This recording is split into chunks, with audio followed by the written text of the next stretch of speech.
They haven't won a playoff game in 8 years. This is Pittsburgh. So getting there, I think they're 0 in the last 8 years. They're 0-4, 0-5 in that time. They've been there. They just keep getting beat. And they lost one of them games at home to the Browns. You can't do that. And I'm telling you now, I am a Tomlin guy all through and through. But if they Mhm. don't produce some success in the next 3 years, then there does need to be a change at the end of 20 years that's his time is up.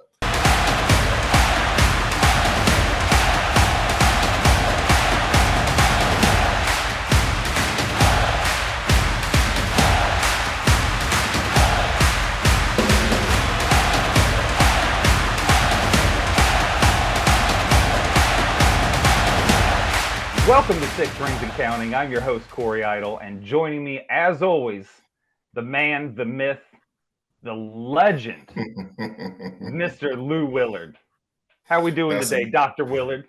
Man, look, I can't complain. So that's a big intro for a man with no information. All right, well, that's our show. Have a great one. Now, today, Lou, we have to talk about, I think, what is probably the biggest news so far in OTA is Mike Tomlin's contract extension. Oh, absolutely. Because one of the biggest discussions, in the offseason, if you get on all the sites and listen to all the hoopla from inside the Steelers this and inside the Steelers that, is a good portion of the fan base didn't even want him back. They thought they should they thought they should get rid of him first and foremost. But then they thought, he's going to be a coach. He's, going into a final contract. So he's coaching dead, as they say. He's a, coach, dead man walking, basically. Last year, the contract. So either wins it all or they don't give him an extension. And that's just not the Steelers' way. I mean, I've always said, for one, I love the extension. I love Tomlin. I mean, we'll get more into it. And then, the thing I always hang my hat on is if you fire your coach and he has a job before he empties out his office, you just fired the wrong coach. Yep. I mean, come on now. See Detroit Pistons. They just fired Monty Williams. You knew you didn't give him any talent.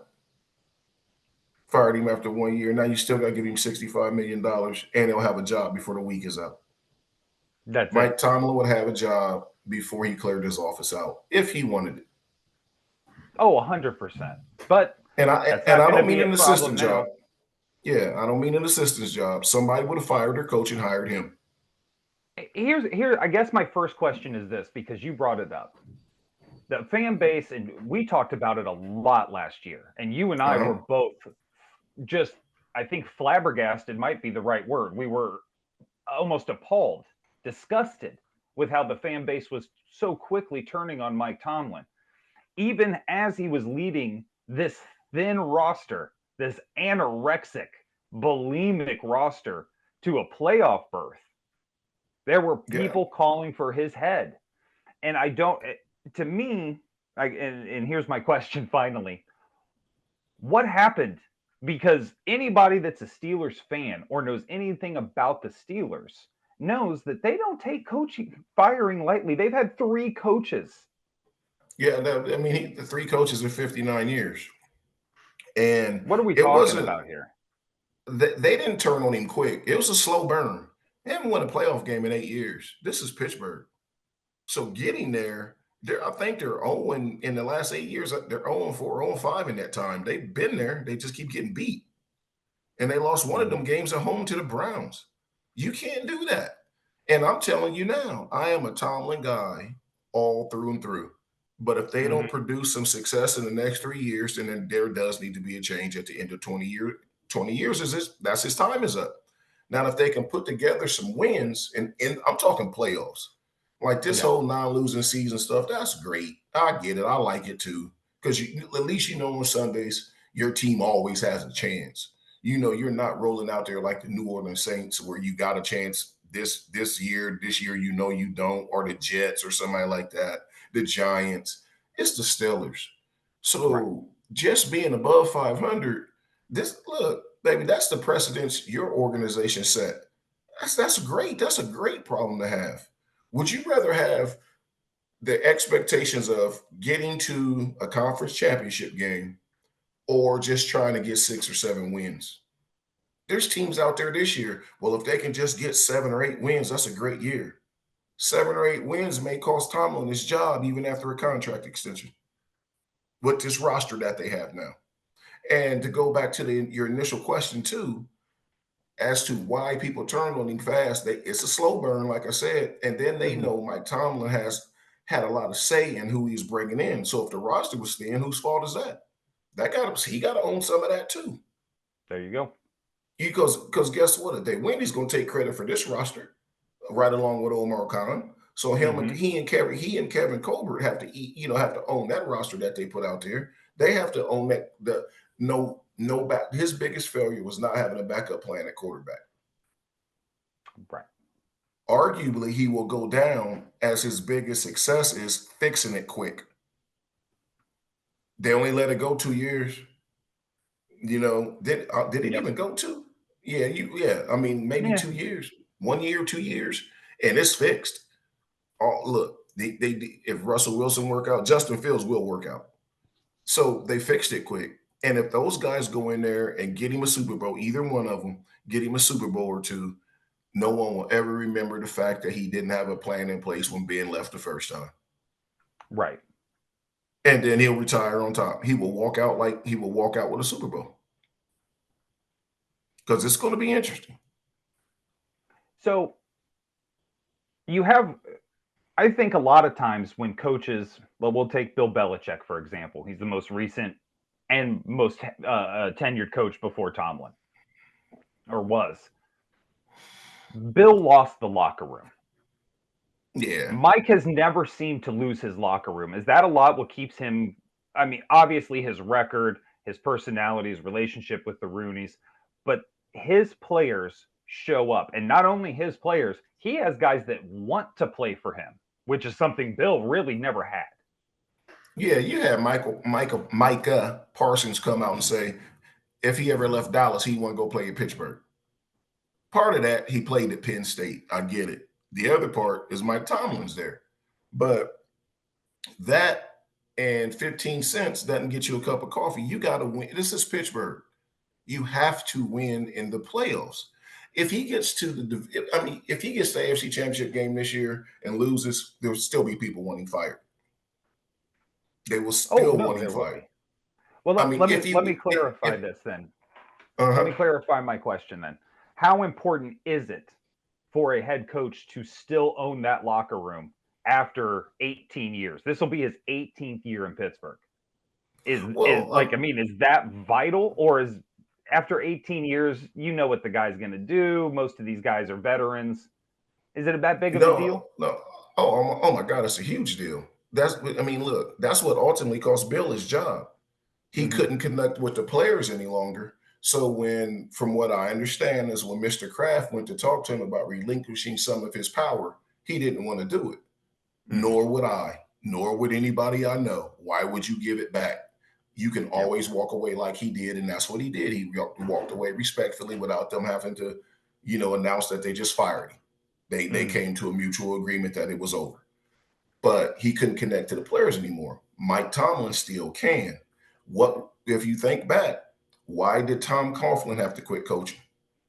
He could no longer connect to the players. That whole if you're 5 minutes early, you're late thing, man, come on now. That was back when I played. If the meeting started at 8 and you're there at 7:55, you're late. What time then make the meeting at 7:30, we'll all get there at 7:25. Right. Or make the meeting at 7:30, we'll all get there at 7:25, start the meeting at 8. And then he's fining people for being 5 minutes early. That stuff runs you out of the league. At the end of Bill Parcells' career, people didn't want to play for him any longer. And we're talking about excluding, Coughlin could really coach, but when you start talking about Belichick and Parcells, you're talking about two of the greatest to ever do it. Arguably the greatest and one of the greatest to ever do it. Coughlin was a coach that anybody would have taken at the time. But then you get guys, this is where Mike Tomlin would fall. If he's not winning at the end of these 3 years, Marty Schottenheimer, without bouncing teams. Ooh. Everybody loves him. No, I'm not saying he's that type of coach. I'm saying he'll fall in that situation. Yeah, no, But you're he's a right though. really, really good coach. But guess what? You lost your job. Players want Yeah. to play for you. Players love playing for Marty Schottenheimer. They loved him. But what did he do? You went 14-2. You went 13-3. You went 10-6, 11-5, 12-4. You could never get to the Super Bowl. So he went from team to team to team. But where Pittsburgh Wow. benefits is patience. Because if you think about it, all of those coaches, with the exception of Parcells and Coughlin, they were the Browns coaches. Mm-hmm. Remember Belichick and Nick Saban was on the Browns staff at the same time. Yep. They were at the same time. Marty Schottenheimer was there, and they were winning. But he Mm-hmm. fell victim because they thought they should be going to Super Bowls, and he couldn't get them there. He couldn't get them there. And that's what I'm telling you now. I'm a Tomlin guy, but he has to. There better be at least one or two AFC Championship games in this 3 years, especially with this roster, because you lose TJ and you definitely lose Cam Hayward, and you'll probably lose TJ during that span too. Mm-hmm. Whether expectations are what they are, right? I mean, it is what it is. Pittsburgh, Dallas, you have these certain franchises where their expectations are elevated above the Uh-huh. normal NFL fan base.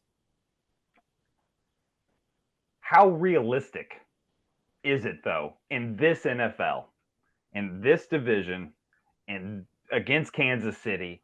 Is that a fair thing to put on Mike Tomlin to say it's AFC Championship or it's time to go? Because we talk about this all the time when we're discussing like these free agent loose conversations us fans have. Cool, let Mike Tomlin go. Who else do you get? Who are you gonna get? Yeah. Now, see, I even say after 3 years, figure it out. Figure it out. If he can't get you a playoff win in 3 years, the next 3 years, figure it out.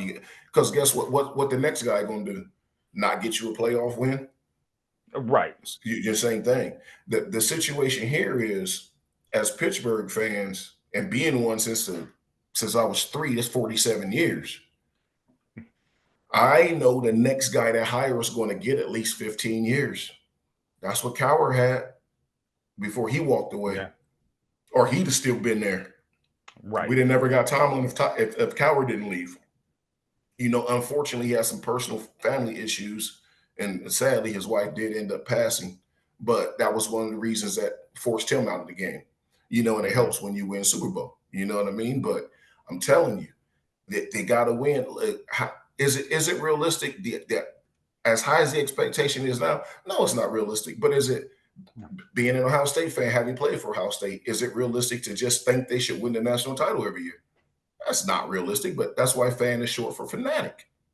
That's it. That's why I'm saying get us a playoff win, even if you lose in the divisional round and you play your ass off and you just lose.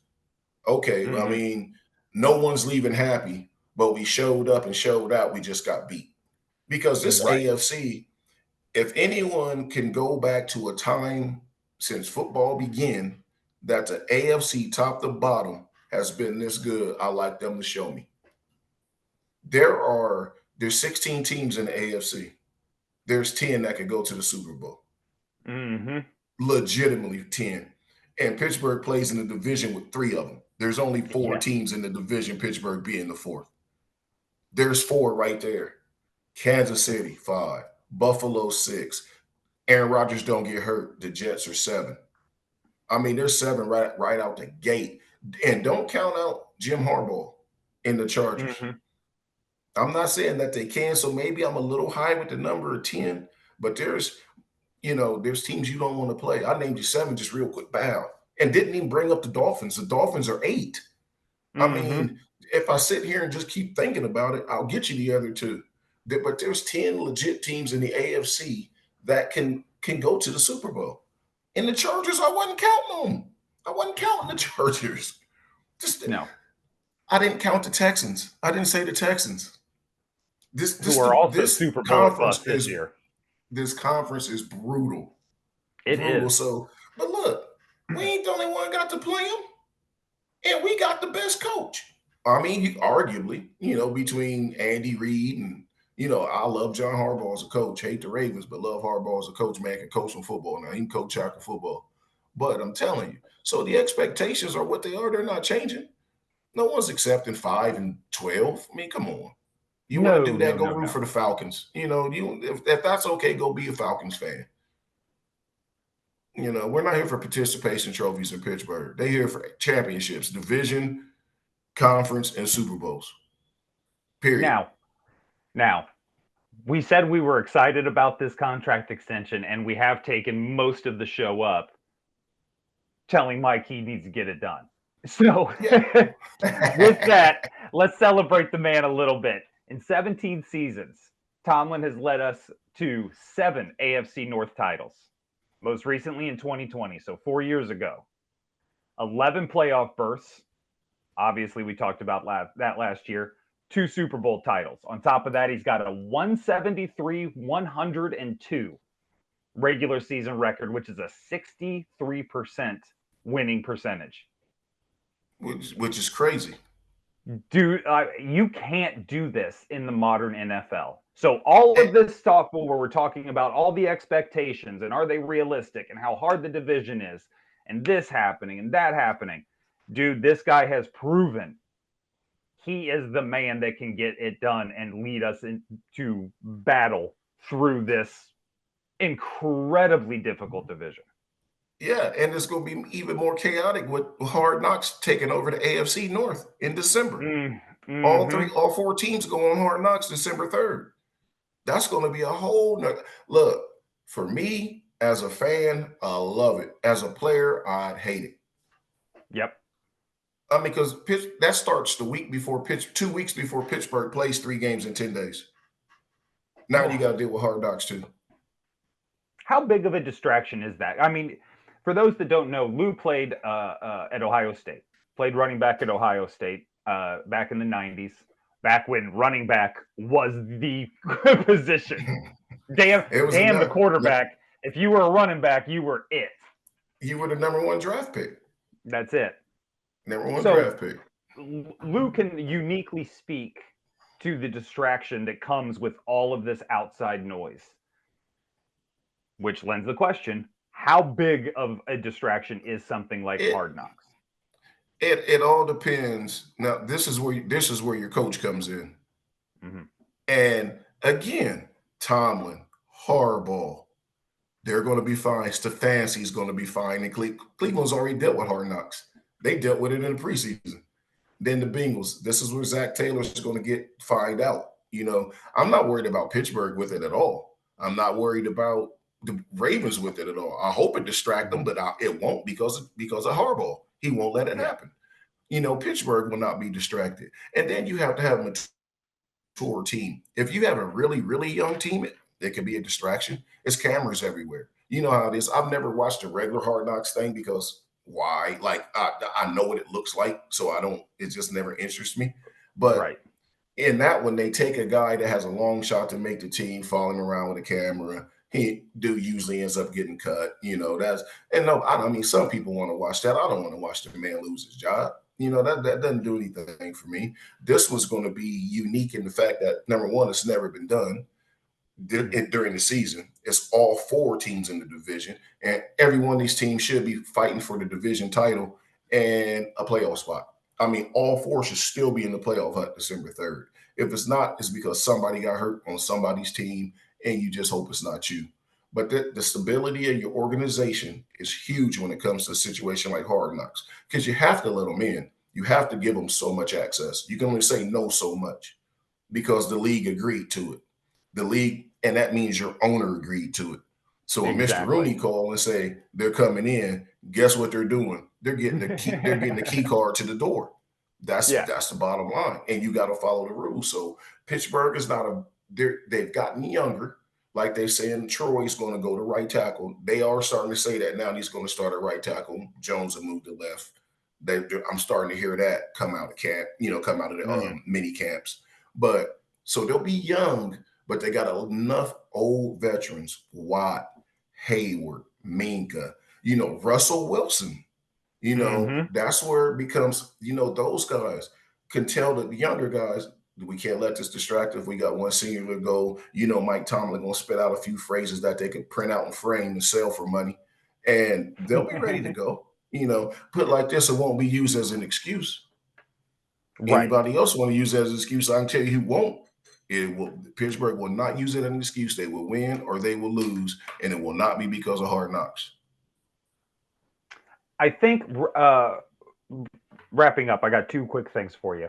One, I agree with you. And I think that is one of my favorite things about Mike Tomlin. What I've liked about Mike since he got into this league was there he doesn't it's all responsibilities on him. In every Yeah. press conference, win, lose, or draw, he takes the heat. If the players win, they do it. If they lose, guess what? Mike lost. That has been one of the best things about him. He doesn't pout. He doesn't give the one word answers like Bill. You know what I mean? Like Bill Belichick used to. Yeah. He is a good, gracious man, it seems like, in all facets. He accepts all the responsibility, which has been one of my favorite things.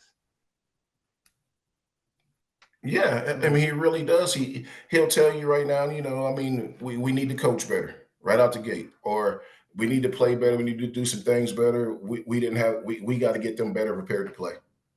Mm-hmm. And then now, what that team meeting looked like is way different than what that press conference sounded like, because somebody is getting their ass chewed. And he'll tell you that. Like when you see the inside stuff, or you talk to guys that's been there and stuff, but they love him for it. They love him for it. Like when I sent you the thing where he got all up in Marquise Pouncey's ass when he got that 15-yard penalty and the play clock running. He said, "You out there Mm-hmm. fighting the play clock running." And then he went to walk away from me. He said, "Look at me." And we talking an all pro center. Dude may make the Hall of Fame. And he snatched him up right there on the sideline with his voice.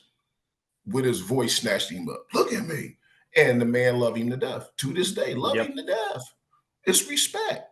It's Yep. respect. So he commands the room. He owns it. And as long as he does that, guys are going to continue to love him. Last thing, give me a quick, let's call it 2 minute summation on the Cam Sutton signing. Moving off of Tomlin a little bit. This is a big signing, I think, for Pittsburgh. It's a huge signing. Number one, we're going to say, look, what people do off the field, we're not here to judge anybody. We're not judged during execution or for anything anybody does off the field. So if you don't like that and you don't care for that, stop the show now. Nonetheless, it's a huge signing because Pittsburgh's biggest question on defense was who's going to play the second corner. Clearly, we know who's playing the second corner now. Yep. He had a great year with Detroit. He was good at Pittsburgh. Pittsburgh just couldn't afford to keep him.